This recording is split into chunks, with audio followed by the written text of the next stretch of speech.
start? Yeah.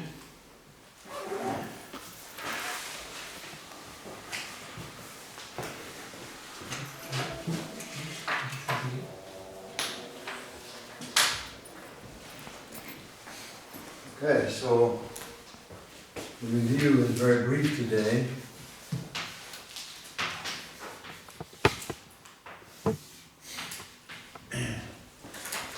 We are interested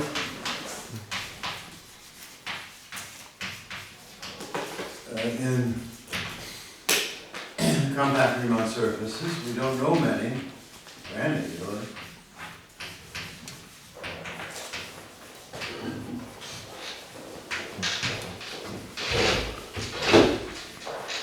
X. So, but what this is a compact, connected, Riemann surface by definition connected, one-dimensional complex manifold.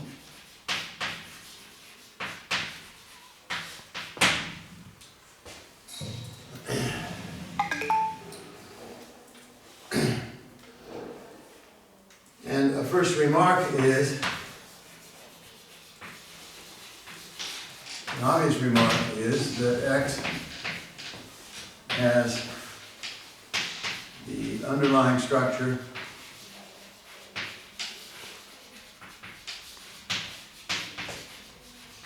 of a differentiable manifold.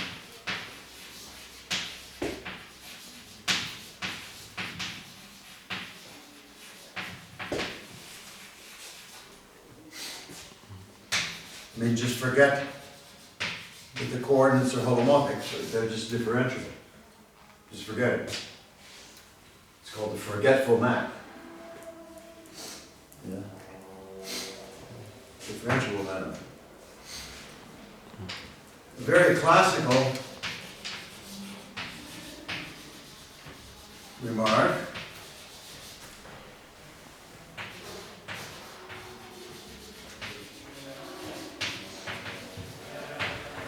I don't know the history of this as well as I should. I learned about it in school. X will always be a compact two-dimensional.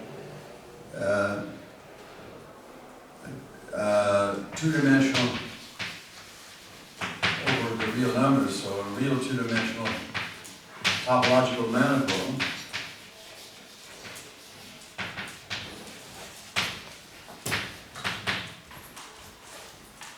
So it means it's a topological space with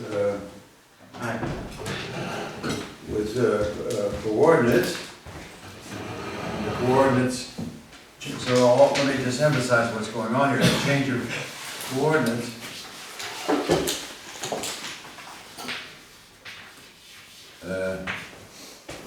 these changes of coordinates are homeomorphic.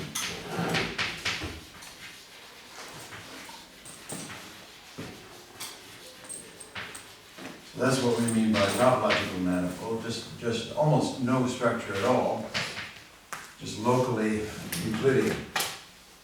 Let me just write that, locally Euclidean.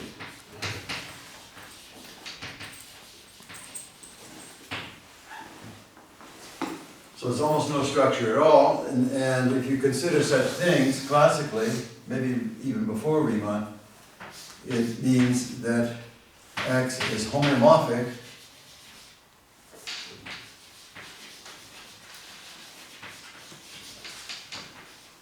to a handle body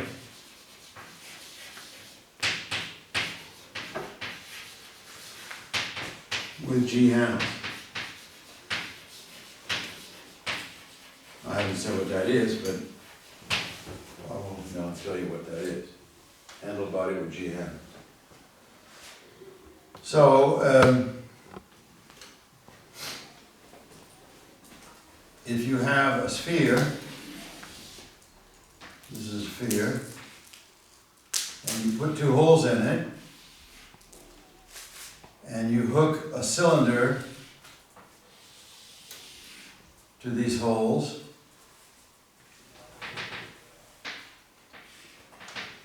This is a sphere, so it's a two-dimensional sphere, S2, with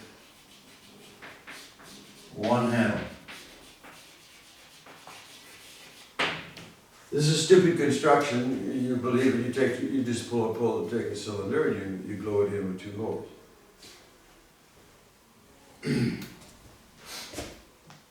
Now, you see, we don't worry about regularity along this boundary. We just glue it in there. That's only a topological space, but you can really see that you have local coordinates. And so, in general, that's a handle body. That's one handle. So G handles, I can't draw it. It's too many. If G is big. Yeah. Does it mean that the handle is on the outside of the sphere or inside the sphere? On the outside. I'm not sure it matters, but that's vision. I mean, that's in R3, but there may be some orientability question. There are two orientations in life, right? On any differential manifold, and you may, if you do it on the inside, you have to think about it a little bit if you have the same orientation as you want to have. This is what I always think. All right. So. If you have G handles, I don't know how to draw it. It's because it's terrible, but and it doesn't matter. It's amazing. You can have them hooking over and so on. So you add one handle over here and one handle over here and so on. Here's G equals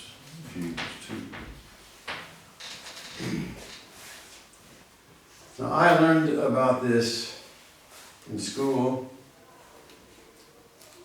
because you can prove that these things are triangulizable, really triangulizable. That means you piece triangles together to get these things. And then you do a combinatorial classification of triangulizable manifolds. So I think this is rather old, and certainly Riemann knew this.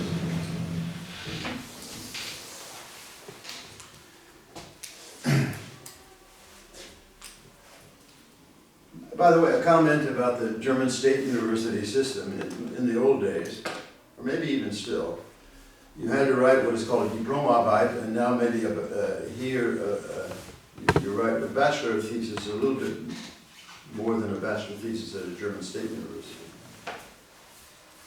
A bachelor thesis in a German State University is just you participate in a seminar and then write the notes of the seminar in a nice way, something like that. So it's become nothing. But the German master's thesis is serious. But in the old days we had something in between called a Diplomarbeit. And quite often it was very nice. I had many diploma students, German system. We would have the Diplomarbeit, which would start with the topological classification of surfaces, homeomorphism, the smooth classification of surfaces, and then something about the holomorphic classification of surfaces. There are three different types of structures. Right. So the classification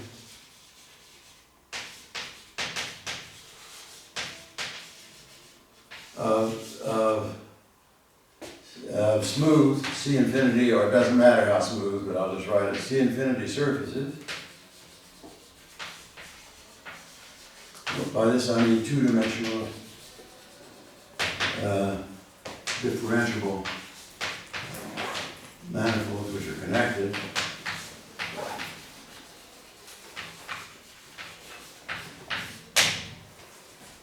It's the same classification. It's smooth handle body.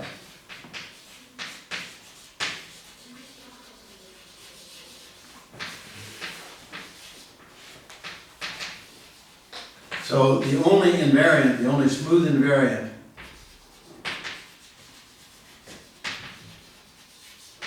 is G, the number of handles. By the way, G is the number of handles. Let me just write it in here.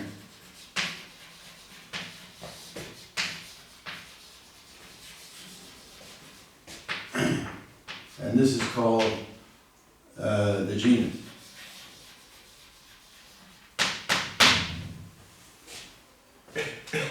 When I say that's the only invariant, it means that if x1 and x2 are diffeomorphic, if and only if the genus of x1 equals the genus of x2. That's pretty interesting, right? There's only one invariant. It's amazing, actually. And the same is true here, but you have to understand this is a smooth invariant. It means diffeomorphic. And now I can draw a picture of a smooth handle body, which I don't know whether it's convincing or not. I don't care. I just wanted to tell you what I mean. You can imagine smoothing out these handles. I don't know. Smoothing out the handle.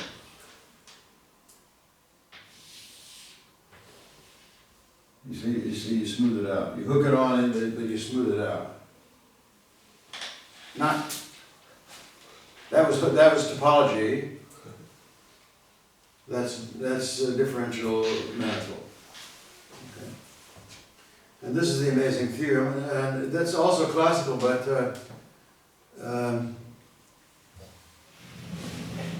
I had a diploma student in Bochum, actually, where this was part of his thesis, and we had many discussions about what is the best proof of that. Maybe you can come up with an easy proof of this fact.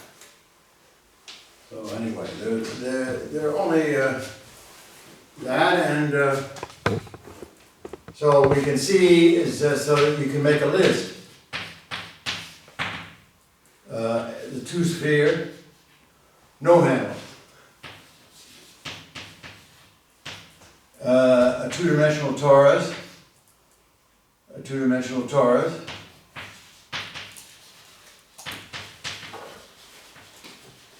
and so on.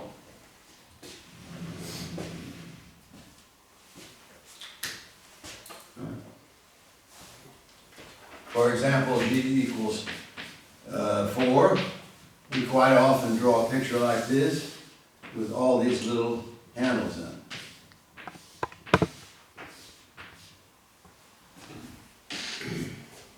By the way, Riemann was not thinking in terms of handles. He was thinking something else, I think. But, this is the classification. Okay? Yeah. So would you then say that the two torus is it's of course a genus 1? I'm saying that if you have any differentiable structure on a handle body, you have a handle body with one handle, and you may have many differentiable structures on that. So, and now you take the one you learned about in school, because you're asking about a two-torus. You take the one which is a parallelogram, and you identify sides, the one you know, and we talked about it before in here. This defines a torus. You take any one you figure out, if Iglesias has one, I don't know, Krabat has one, it doesn't matter. If there's one handle, and you have on x1 and one handle on x2, and they're both differential manifolds, then they're diffeomorphic. It's a pretty strong theorem, right? It's very interesting. Right. You should just think of it this way. You have the space of all differentiable structures on some manifold, and you have the diffeomorphism group acting on that. And the only invariant is genus. It's rather amazing, right? So it's a phenomenon in dimension 2, and in some sense it says two-dimensional geometry is not interesting. If you're just doing it like this. Okay. So that's the thing, and now we say X is a two-manifold, differentiable, say, with complex structure.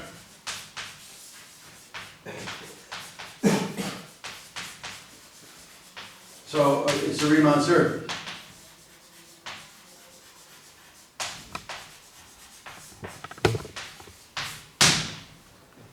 And that's what we want to study.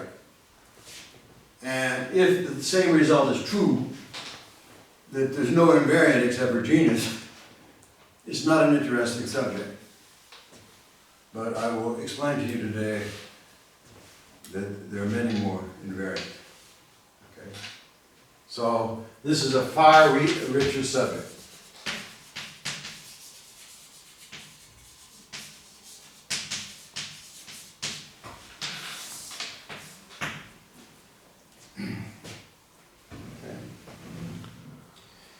Now, already in the 19th century, I don't know exactly who proved these results, so I should learn more about history.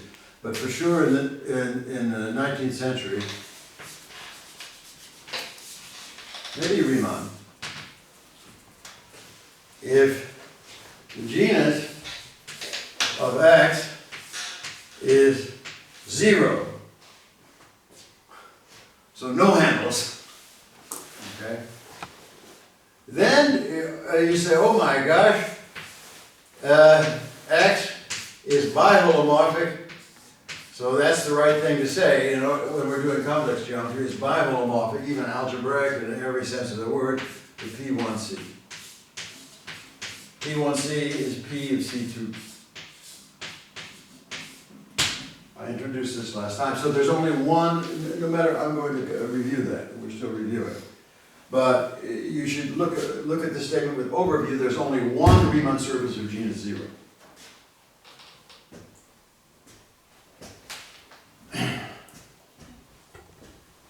That's sort of bad news, right?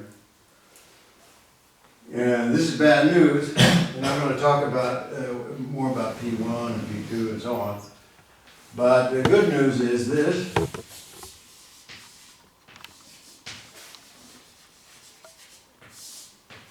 And we will be precise about this, is if this is a complex plane, and you make a lattice there that we've been chatting about here with Nicolas, we quite often write this as omega. No, maybe we write this as tau. Some people write that as tau. You understand what I'm saying? I can scale the lattice to make the first vector 1. There's no such thing as a first vector that make one of the vectors 1, just by rotating and so on, right? So I can do this, and then you get torus tau. Torus tau, that, by the way, there's a very famous American mathematician named Terry Tau, who's from Australia actually. So this is torus tau.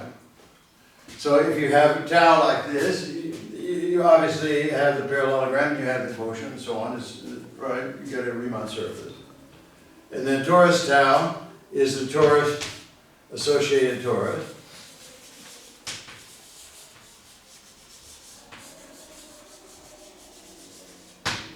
Torus tau. And that's very interesting. So for every tau, so you have another tau, here's tau hat. And then you have another parallelogram here, like that. So you have two tori. So you ask yourself, torus tau is biholomorphic. So Terry Tau is playing a big role in these lectures. Biholomorphic to torus tau hat. That's Terry Tau with, here's Terry Tau with a hat on. My son's university. So Terry Tau with a hat on. You ask yourself, are they two biholomorphic? It's a very, very pessimistic statement on P1. Right? There's only one structure. Right? And if there's a wonderful theorem here, if and only if tau hat equals a matrix times tau, tau hat, and I have to tell you what this matrix is. I'm just writing it like this: A tau plus B over C tau plus D. And this matrix, A ABCD, I don't know if I write it the right, yeah, I think I want to write it this way, is in SL2Z.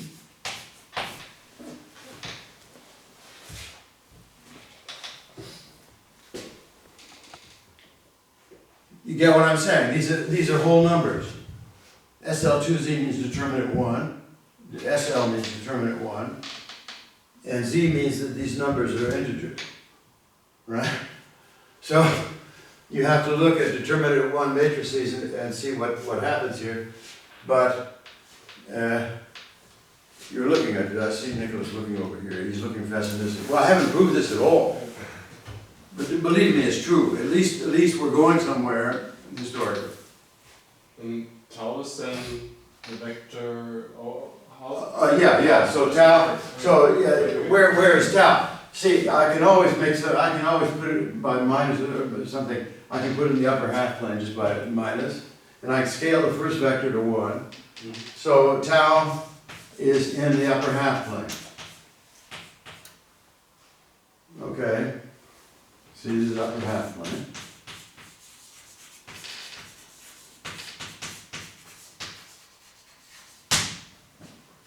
Tau is in the upper half plane. And we will prove this. It's not hard to prove, but it's a wonderful fact. It's exciting because it says, generally speaking, no two parallelograms define the same torus. They're different. They're different with a capital D. Okay? And this was certainly 19th century. And this is one of the most beautiful theories around. Here we can mention almost everybody in German school of Göttingen in Berlin. It's a great pleasure to read Weierstrass on this. What? How do we get a quotient when multiplying a matrix with the vector? Oh, thank you. Thank you. NW question. Oh, what is the question? Well, you ask the question, and I give you credit for the question. There's one less question you have to ask this week at home. Okay. So, I will answer this question in just a minute. Wait a minute. Okay? But it's a good question. Did you hear the question? How in the devil is this matrix acting on the upper half plane? That's what you're saying. I will explain. It's amazing. Right? But you can check it like a child. So you can check. If I tell you, then you can check it. So that's no good. It's better to ask and figure out why, right? So in fact,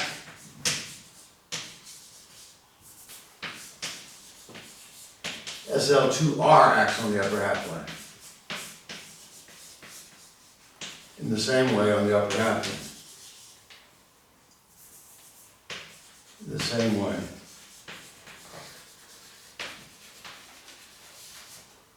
On the upper half plane.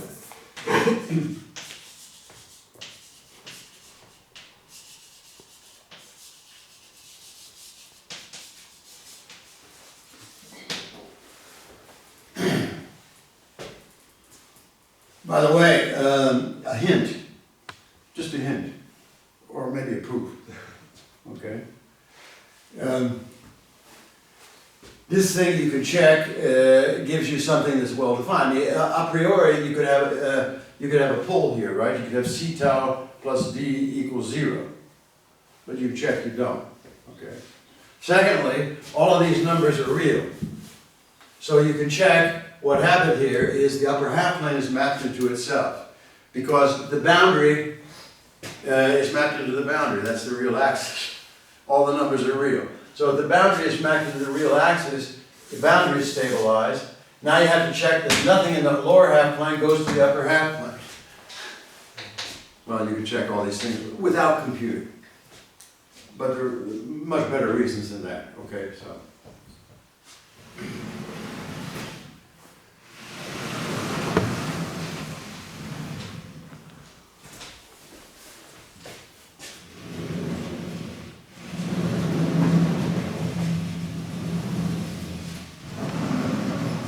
Anyway, my only point is that there is a huge, that in some sense, the space of tori,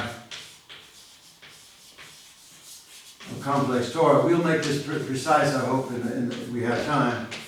Tori is the upper half plane modulo SL2Z. So it's some huge space, it's a one-dimensional space anyway.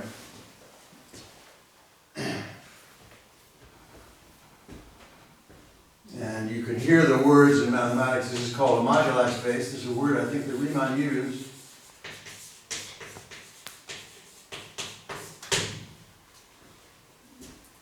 I will tell you what it means, but it means the moduli are numbers which parameterize the tori.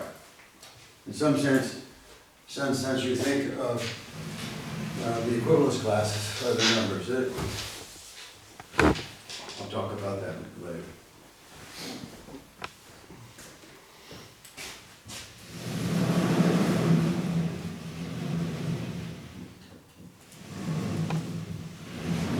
Well, that's just future business. It indicates that we have something to do. And what Riemann showed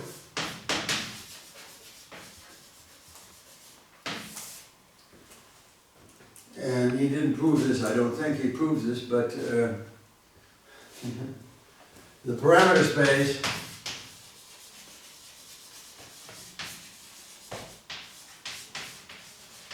whatever that means, he wanted to parameterize all Riemann surfaces up to biholomorphic transformations of Riemann surfaces.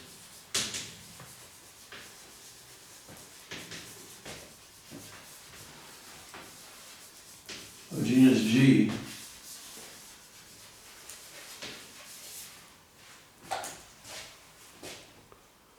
Is a complex space, maybe with singularity, space of dimension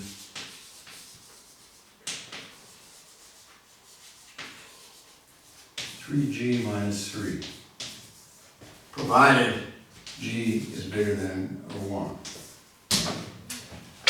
If G equals 1, you've seen it, so it's one-dimensional. If you put in 1 here, you get 0. So this genus 1 is special.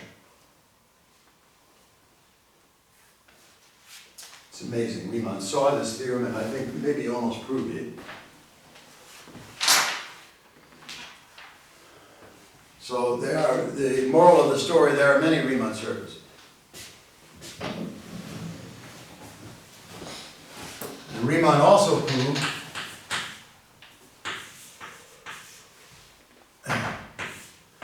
every x can be embedded biholomorphically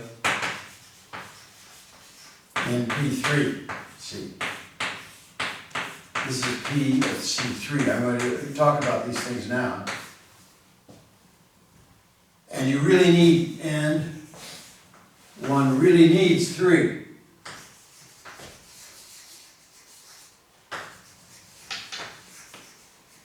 P3, number 3. The number 3 indicates the dimension of the space, right? You would hope maybe you could go into P2 all the time.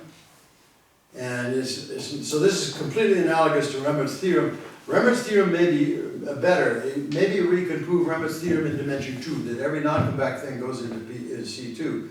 It's very, very usual anyway that non-compact Riemann surfaces go into C2, but it's not usual that they go into P2.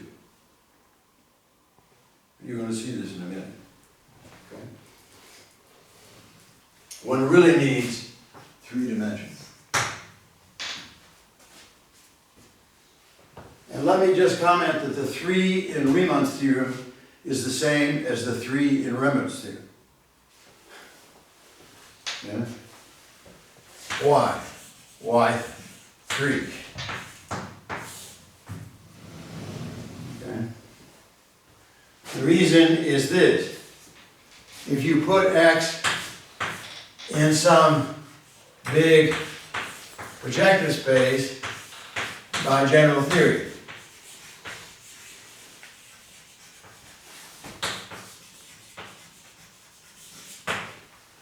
This is just some, like Remmert could put the non-compact Riemann surfaces by general theory in some great big vector space. Space of dimension 1 billion. Yeah. So this is physics n. Could go in some big n. Okay. And then it's sitting here in some big n. And this is one-dimensional, and this is Cn minus 1, Pn minus 1. In some sense, you have to think about, well, there is some projection. We have to think about trying to project into some smaller, have to try to project in some smaller projective space. I'm going to explain this in a minute, how you do this. You can project a big projective space of dimension n in a smaller one. You just take a point and you can do it. It's a projection. It's a projection looks like this. Right? And you see, if you're lucky, you hit each point of the x in exactly one point by projection. This is a completely childish argument. You just project. The trouble is, it's not so childish if this thing looks like this. Then you have to hit that in 2 points. And maybe you have to hit that in a tangent point, right? So the image in a tangent point here would maybe look like that, a pinch point at a tangent point, and here, I don't know, maybe it's 2 to 1, maybe, I don't know, maybe it even crosses or something, I don't know. So you're destroying the structure if you project and make a mistake and hit in 2 points or a tangent point. Right. Yeah, so that's bad. So the theorem is the generic projection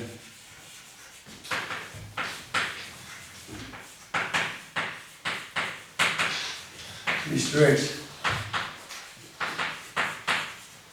to x biholomorphically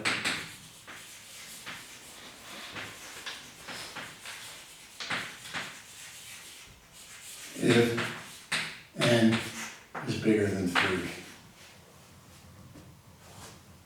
That's a statement about projecting manifolds in lower dimensional spaces. Do you get what I'm saying? What does it mean? You take a point, you know what a projection is. You take a point, you project, right? You have many points, and you could choose a stupid point, and then you'll get tangents and all sorts of stuff. But if this dimension is big enough, you can prove that you go down. You project it into a smaller space. So the 3 is the same 3, so there's nothing special about 3.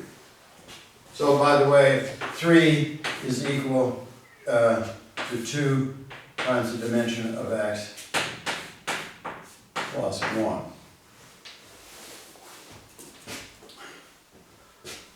Over the complex numbers. And the Whitney and Benning theorem for differentiable manifolds is precisely the same. They go in 2n plus 1, where n is the real dimension of the manifold. That was proved by Huckleberry, one of the first American mathematicians. I think he proved it in the 1930s. It's an amazing thing. He almost didn't know what a manifold is, and he proved this theory. So this is true for us. You get it in some big projection.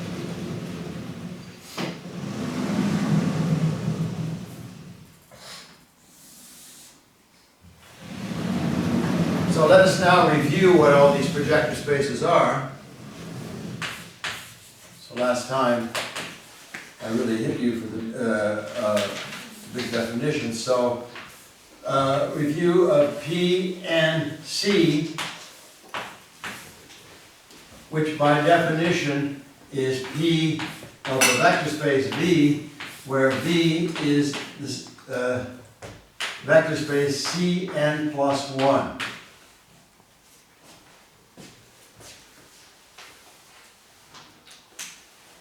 Okay. So let's review P of V. And then we'll look at it more closely when you have coordinates. When I write this, you have standard coordinates. Right here, we will have coordinates z equal standard coordinates z1 to zn. Right, standard coordinates.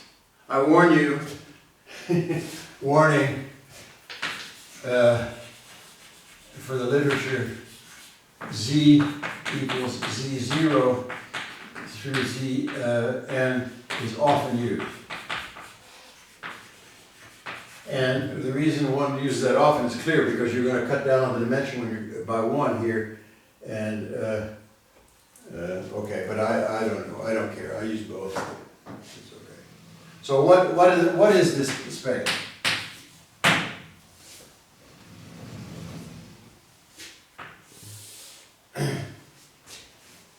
The first thing you should say about it, he's interested in maybe learning about algebraic geometry. Various people are talking about this. This is the home of complex algebraic geometry.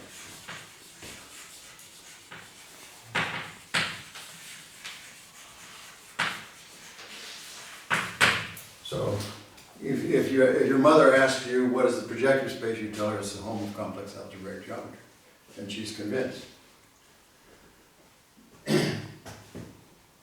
Complex, well, everything's a complex manifold here. Okay. By the way, you should think, P of V, you see in modern math, somehow or another we consider, you take something and you associate something to it. Right? Take something and you associate something to it. That's the way you should think. It's a mapping. It's a mapping from the space of all vector spaces to the space of all projective spaces. It's an interesting mapping.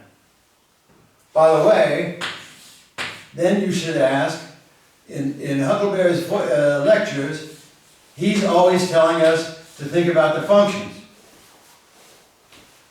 Because in fact, the functions and the space are the same thing, and you really have to understand that. So what in the devil are the right functions on a vector space? Well, these are the homogeneous polynomials on this thing. Well, space span. So polynomials.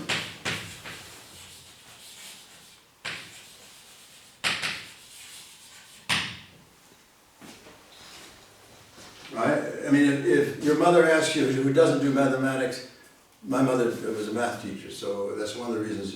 You were asking why I might have liked math. My mother was a high school math teacher, and she liked math. And I didn't learn anything from her, but I learned that she liked it. No, I think there's something to that, right? Yeah. So then you would ask, what's a polynomial? Yeah? You should ask, what's the formal structure here? What's a polynomial? And, well, you say a polynomial of z1 through z, I don't know, n plus 1 here. You write something down, ai, you get tired, you write multi-index notation. Right? That's what, finite sum. Because it's algebraic geometry is a finite sum. Holomorphic geometry is an infinite sum. Holomorphic geometry is the completion of algebraic geometry. So we can use analysis and then come back to algebraic geometry to prove theorems. A physicist would never restrict to an algebraic situation, right? You have a differential operator or something, right? So you have to complete. Yeah, but that's the wrong point of view here. Maybe you need to be abstract, so this is a sum of pk, where pk is a homogeneous polynomial.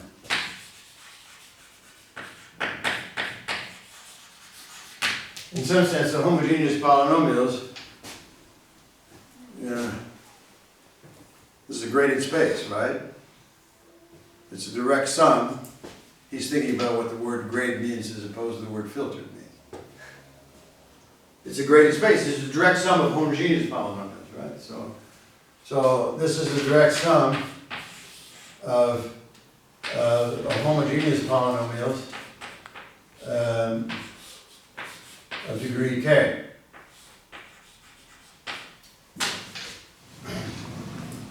Homogeneous polynomials of degree k. Yeah. So what is a homogeneous polynomial? Oh, so what's a homogeneous polynomial? This is, you see, now you people will ask you stupid questions. This is great. Yeah? Well, then you have to ask what is a homogeneous polynomial. So you have linear, well, this you learned from me, Mr. Weiss, in analysis -1. You have constant functions. You have linear functions, you have quadratic functions, and cubic and so on, right? And you know that if you have a polynomial, say of degree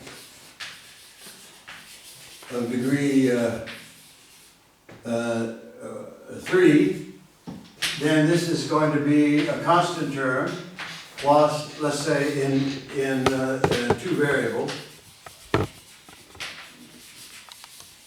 The constant term, so a1 z1 plus a2 z2. This is a constant term. This is a linear term. Then maybe b1 z1 squared plus b2 z1 z2 plus b3. So this is a quadratic form, squared, with a quadratic term.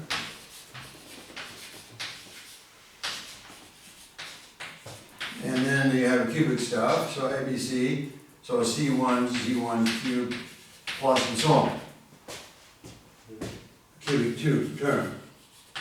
The correct expansion for a polynomial, any polynomial, is a sum of polynomials of individual homogeneous degrees.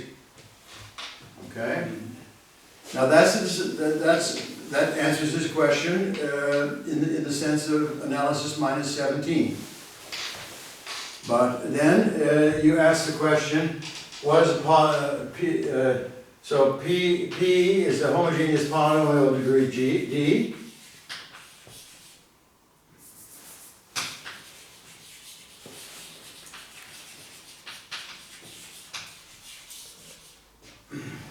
Of degree D means, this is the next step you have to mean, you have to understand. It has to be P of lambda times D. This is getting interesting.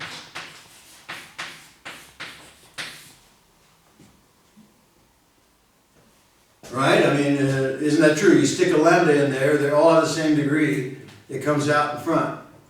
Right? Yeah? That means, and now it's getting really exciting, with respect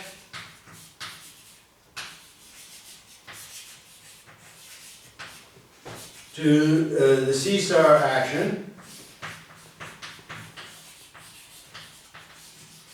on V, which defines projective space,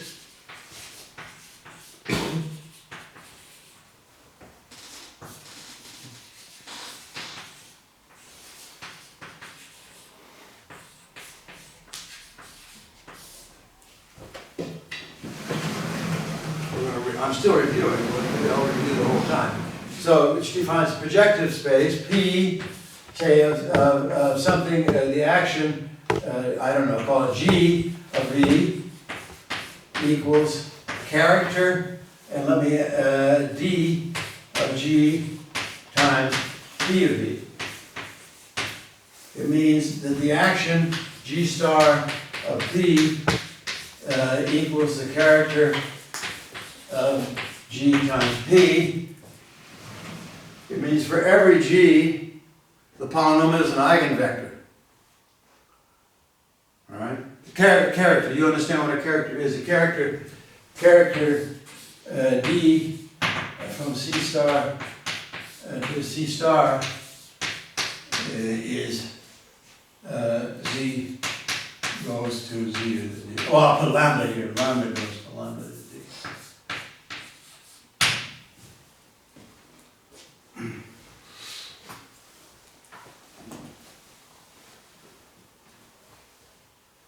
Object that looks unsatisfied. Yeah. And what is really a character? It is a group homomorphism. Right? You see, that's a group homomorphism. So what appears here is all group homomorphisms. Okay. Now you've seen ad hoc discussion of Fourier series. Right? And you see a development of function, development, that's not good, but expansion of a function in various Fourier components, right? Do you understand what you've done there? You've taken the eigenfunctions of the eigenvectors of rotation action on the circle, and you get the various coefficients are related to exactly that. So let me just, as a provocation, say, think of Fourier series.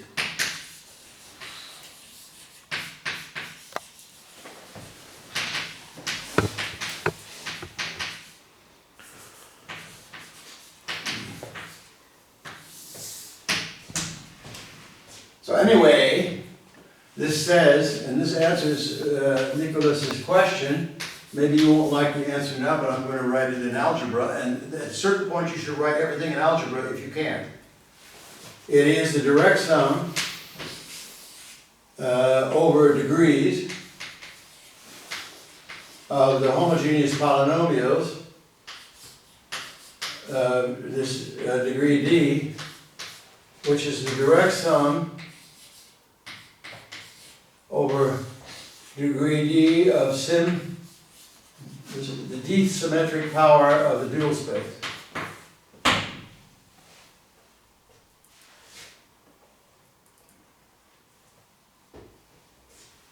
Well, let's think about you see, this is but you see, I wrote this cleanly and not on these coordinates and nothing. I wrote it in a clean way. Everybody, if I just say it's a homogeneous polynomial, you're okay with this? But what you're not okay with is this, maybe. Okay, let's talk about that, but that's a good thing, right? So V star is the linear functions.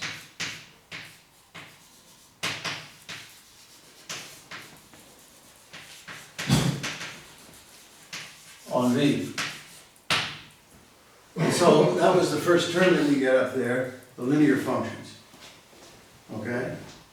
Now,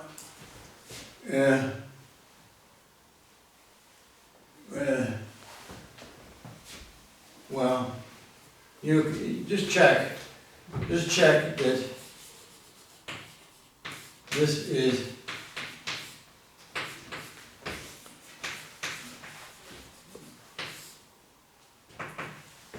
so if let's say this is a span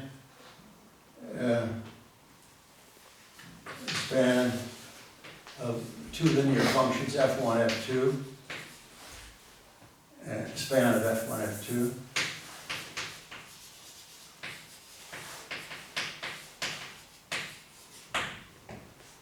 And this thing should be the span. Then let me make a mistake. F1 tensor F1, F2, F1 tensor F2, F2 tensor F1, F2 tensor F2, whatever the hell tensor means. I'm multiplying two functions together, formally. That's what it means. Just multiply them together formally. So this is order 2, this is order 2, this is order 2, this is order 2. But if F1 is the coordinate Z1, that's Z1 squared. If F2 is the coordinate Z2, that's Z2 squared.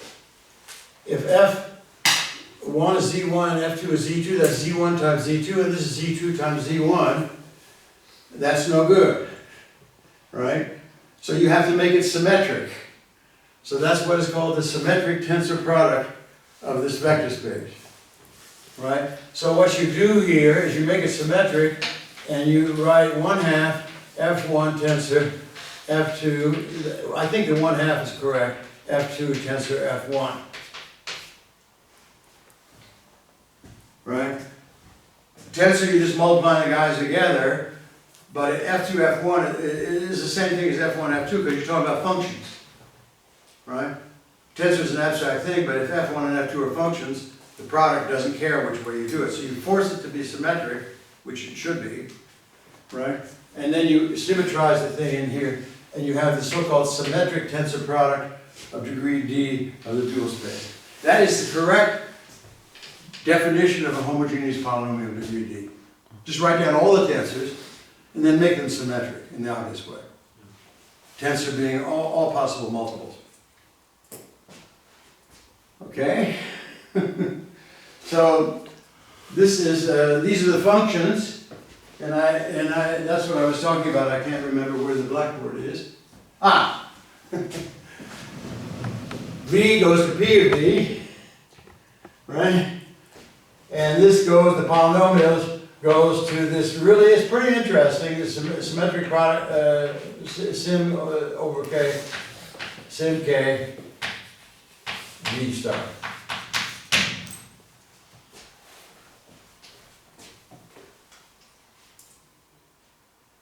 Okay.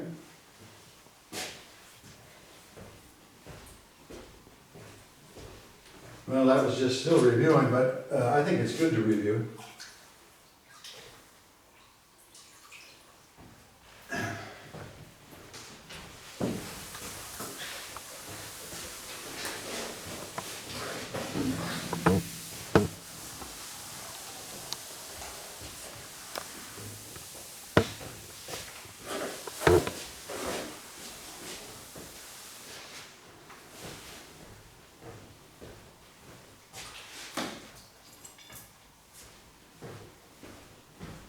So, vector space, projective space, polynomial homogeneous.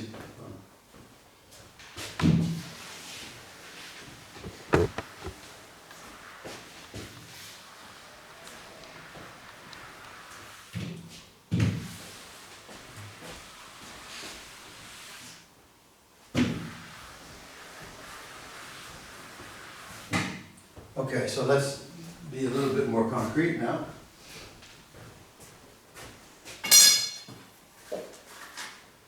So let's,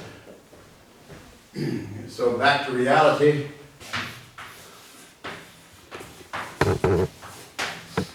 P1C.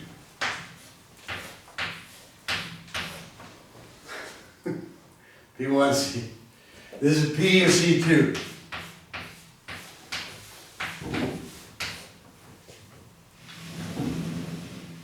Okay. Now remember,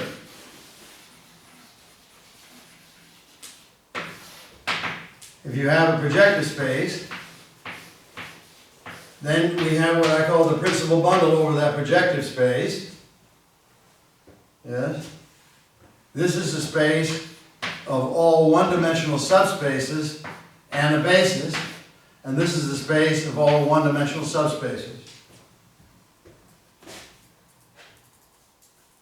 Right? Space of all one, I said that we mark, this is just one-dimensional subspace, so dimension of W equal 1.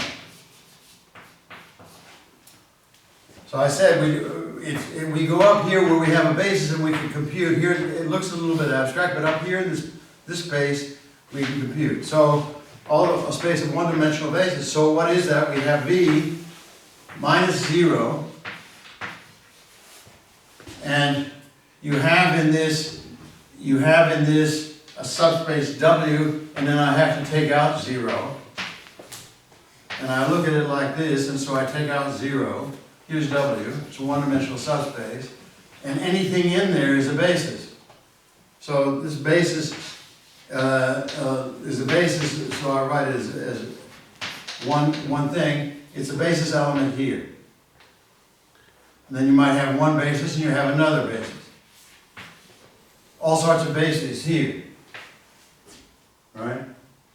But luck would have it, and that's what caused physics to not progress until rather recently, because in physics, one only thought of this: everything here is a trivial abelian group. And for example, when physicists discover SU2, which is some unitary group which doesn't commute, and you get all sorts of interesting things in this principal bundle, non-commutative principal bundle, yes, we have interesting things going on. Here it's not so interesting because these two things are equivalent. W1 is a multiple of W2, or W2 in C star. Right? That's the change of basis.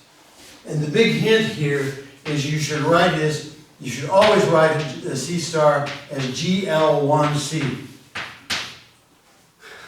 It's a one-by-one invertible matrix, right? That's what you should think. And as I said, if this is higher dimensions, this is really a big matrix. You're screwed. You have to really work at it. Here it's just multiplication by lambda. Okay? Okay. So that's the way we should think. I recommend every time you sit down to think about projective space to do this. And remind yourself that that's GO1, and remind yourself in general it's GLN. Okay. Okay. So that's the situation. And now let's look at P1 of C, which is one-dimensional projective space. This is P of C2. And we have coordinates Z equals Z1, Z2, Z3. No, C2. I've got ahead of myself. C2.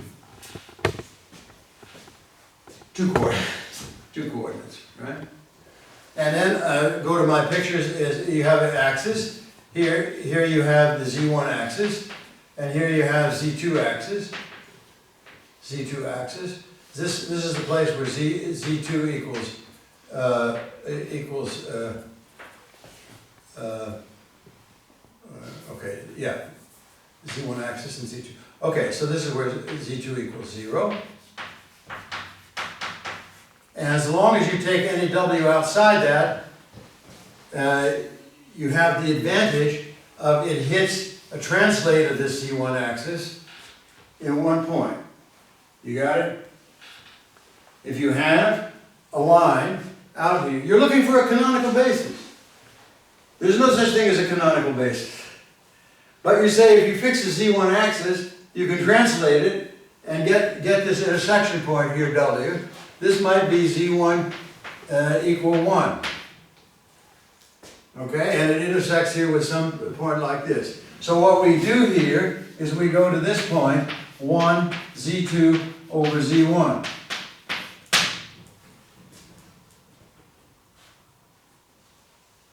Yeah? That's the point. Z1 equals 1. Oh, have I done this wrong? Yeah, I've done it absolutely wrong because this was Z2 equals 0, right? So I should do it the other way, right? Z2 equals 1.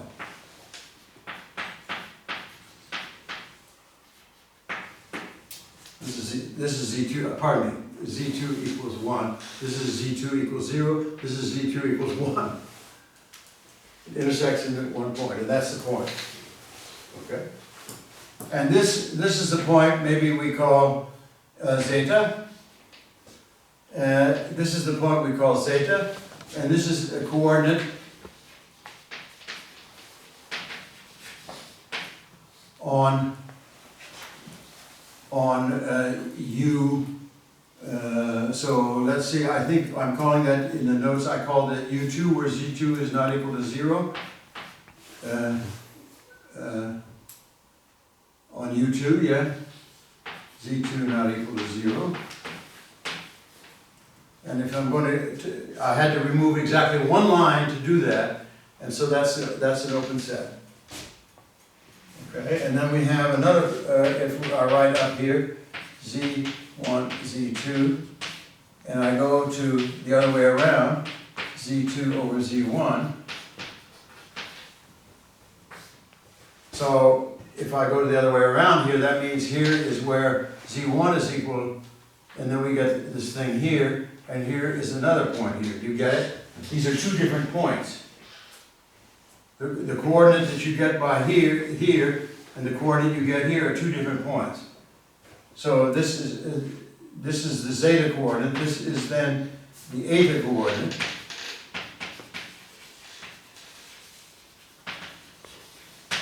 On U1, which is the space where Z1 is not equal to 0.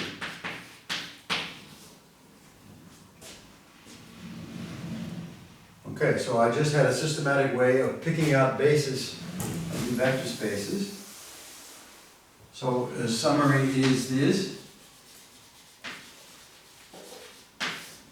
And two open sets, open charts.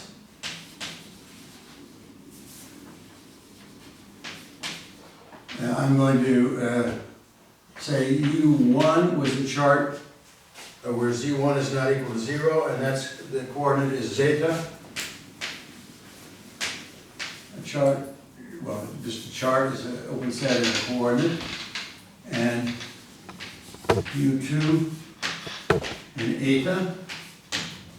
And eta was this other coordinate. And it's completely obvious on the intersection, change your coordinates.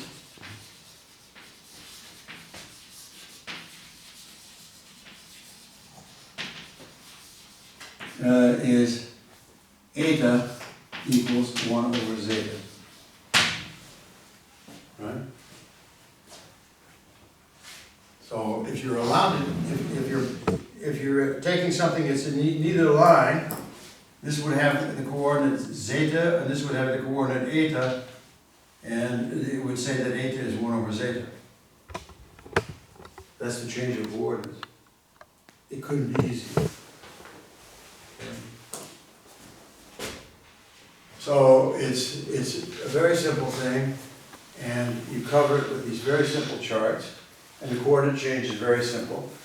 And you can check, of course, that and this is maybe an exercise, that as a differentiable manifold,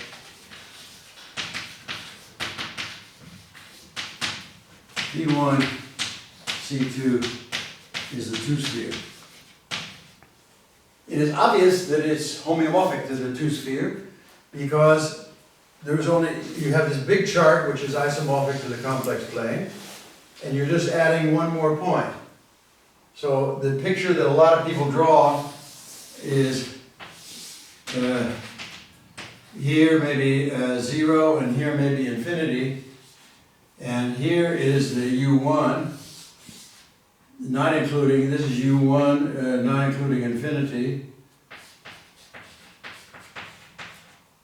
That's the big chart here, and you just have to add that other point, that other line up here in the projector space. And the other way around is U2, this is U2, which is not 0. And if you don't have 0 or infinity around, you can make the change of coordinates.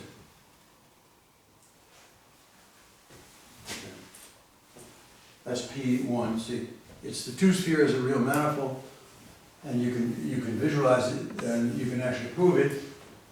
Quite frankly, I don't know any proof I like. So if you give me a proof that I will like, I will contribute something, whatever you like. I don't know a proof that I like for that. I mean, you can glue things together and so on, but I mean, I don't like it.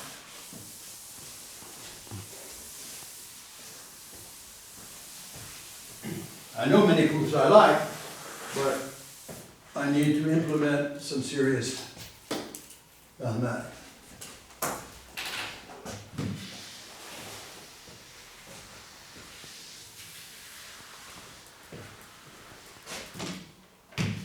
That picture there is called the Riemann sphere.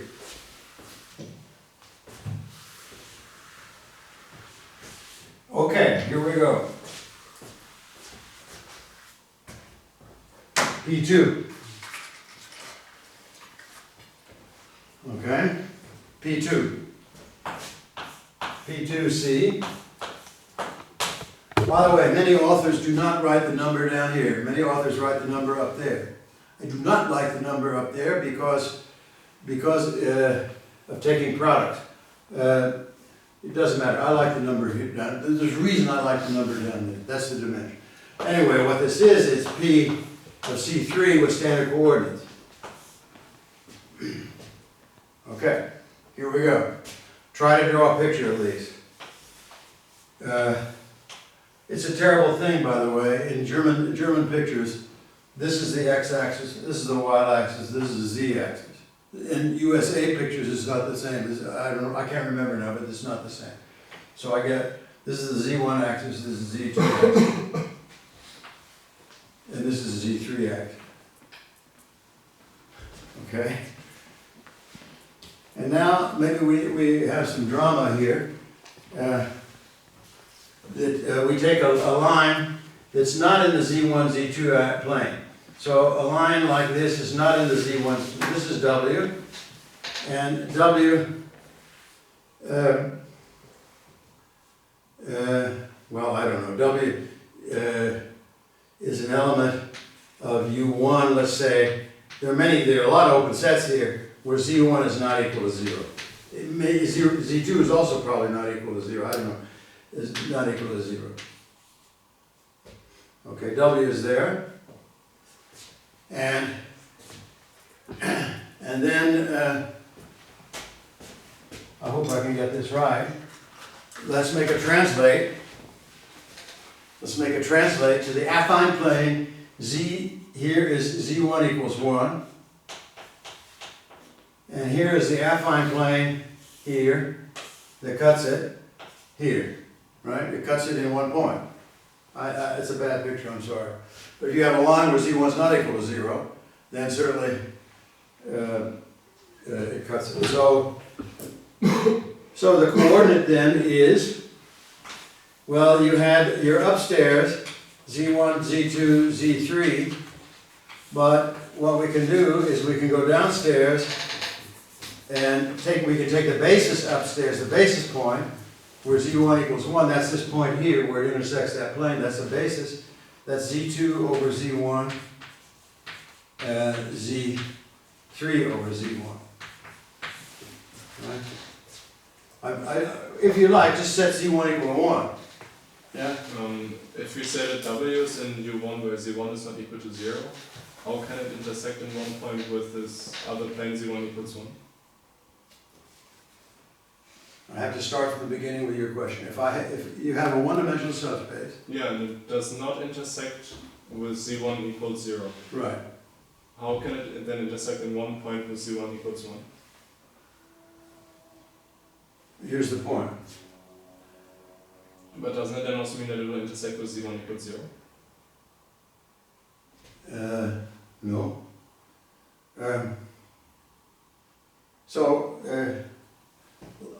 Let's go back to because we take out the 0 point. the 0 point's not in. Oh, okay. Yeah. The line. Yeah, sure. Oh! Yeah. You were worried about the. I see. Yeah. I'm looking at lines. Yeah. I'm looking at one-dimensional subspaces. It's very good to repeat the logic. I'm looking at all bases, and maybe this is the intersection point here. This is a special basis that I got by chopping with that affine plane. Yeah. Okay. Yeah. And I can do that because I can divide by Z1. Okay? So this is, yeah? This is in you, and this is it. So you see what I did here? I called this homogeneous coordinates. You see Z1, Z2, and some people write double point here. Z2, Z3. I don't write double point sometimes. That means this expression is only homogeneously meaningful. That means if I'm in U1, I can divide by Z1 and get something meaningful. Now this is a coordinate, I don't know, maybe we call this zeta 1, eta 1. Okay? I don't know, there are going to be so many indices here that's going to make me insane. So we require a physicist to come to the blackboard probably to handle indices. Maybe I put the 1 up here to see what happens. Okay. Okay, and now if W is in U2, that means that's the place where Z2 is not equal to 0. Okay, that means, that means it's not in this plane. Then not in this plane, it's easier to see here, not in that plane. Then I can translate it and intersect at one point. So, okay, so what I do is I said, oh, you guys, I'm getting tired of you guys. I'll just write down this thing here and say, okay, I'm only going to discuss this when it makes sense. Not all 3 of these is 0, so not all 3 of these is 0. These are points in C3 minus 0. So I can at least divide by one of these things. I can always divide by one of these things.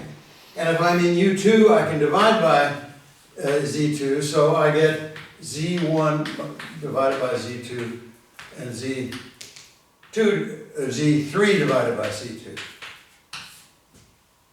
Right? That's the point I chose as the basis element. And so this is the coordinate. Okay, here, let me try this just for the heck of it.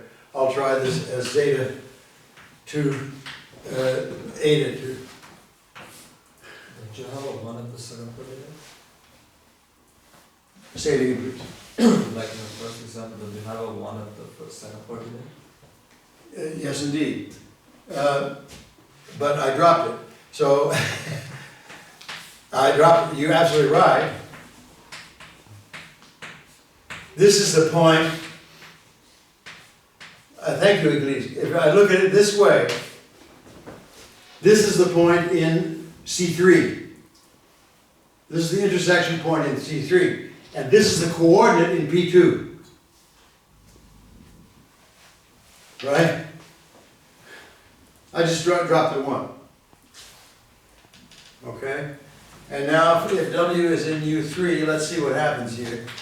That means Z3 is, I'm going to do what it says me to do. Then I take and say, well, we have these homogeneous coordinates. I'm just going to write this thing down here every time. And then this place I can divide by Z3. So this is the same thing as Z1 divided by C3, Z2 divided by C3, Z3, and 1. And then the coordinate is Z1, Z3, Z2 divided by Z3. That's the coordinate, and let's call that zeta 3, eta 3.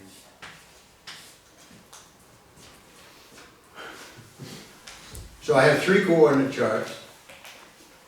Yeah. And then I'm already tired, and you are too. We have to quit, but let's just finish by making change of coordinates. Okay. So let's see what zeta 2, eta 2. I want to change. So what do I do to zeta 1 to get zeta 2? This is going to be a challenge. Okay, zeta 2 is Z1 over Z2. That's zeta 2. And zeta 1. Where the heck is zeta 1? Here. And zeta, oh, that was easy. And zeta 1 is zeta 2 over zeta 1. Right? So that's easy. That's to the minus 1. And, right? That's good. And eta 2, what's eta 2? Eta 2 is equal to, where is eta 2? Up there, Z3 over Z2. And how do I, probably, I want to get Z3 over Z2. I want to come from Z1, zeta 1. Anybody see zeta 1 here? Here's zeta, or eta 1. Z3, it's very easy. This is, no. Yeah, this is eta 1. divided by eta 2. Right? Divided by that divided by that. Zeta 1. Right? So this is eta 1 divided by zeta 1. Let me just look at it. But you see, if I would write down a general formula, you would make you insane.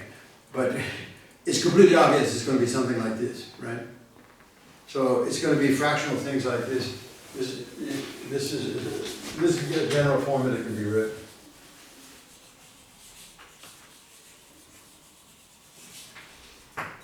Okay? And that's P2C. Okay? Okay. And now tomorrow, to tell you what we're going to do, we're going to talk about X, a Riemann surface,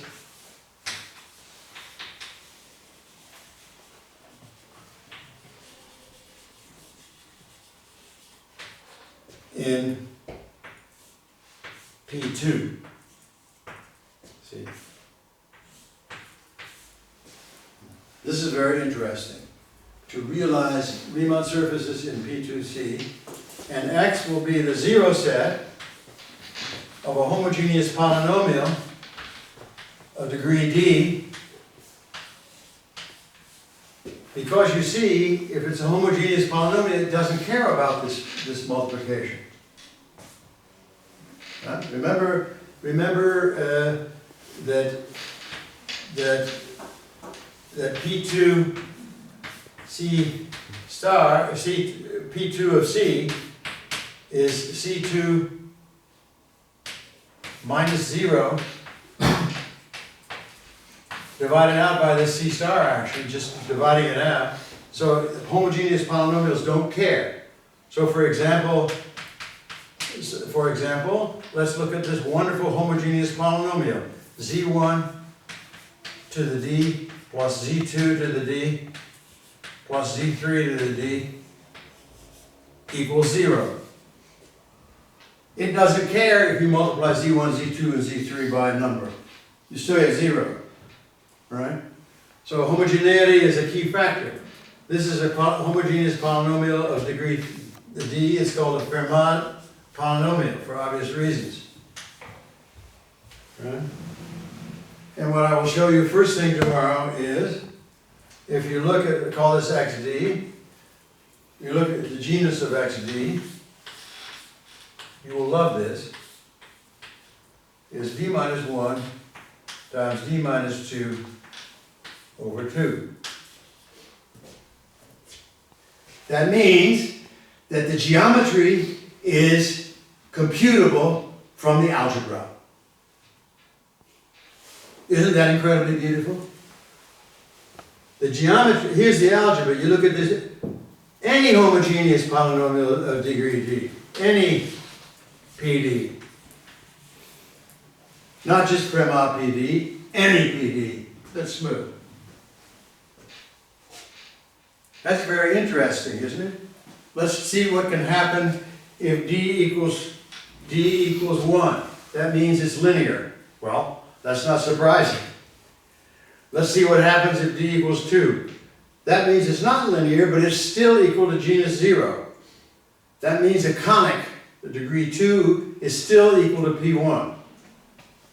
What happens when degree is 3? 3 minus 1 is 2, divided by 2 goes away. It's 1.